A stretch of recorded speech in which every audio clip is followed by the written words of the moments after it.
Jaz moram reči, da je slovensko gospodarstvo zelo zdravo, veliko število izvoznikov, ki so dobro stroškovno očiščena in konkurenčna na tujih trgih.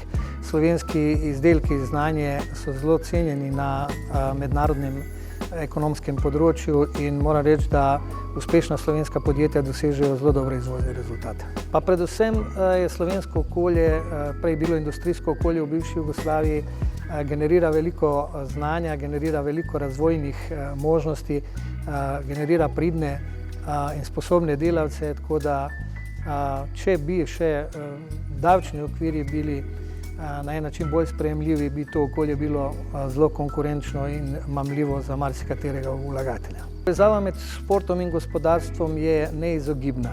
Šport brez gospodarstva in brez podpore močnih gospodarskih subjektov težko preživi, sploh pa vrhunski šport.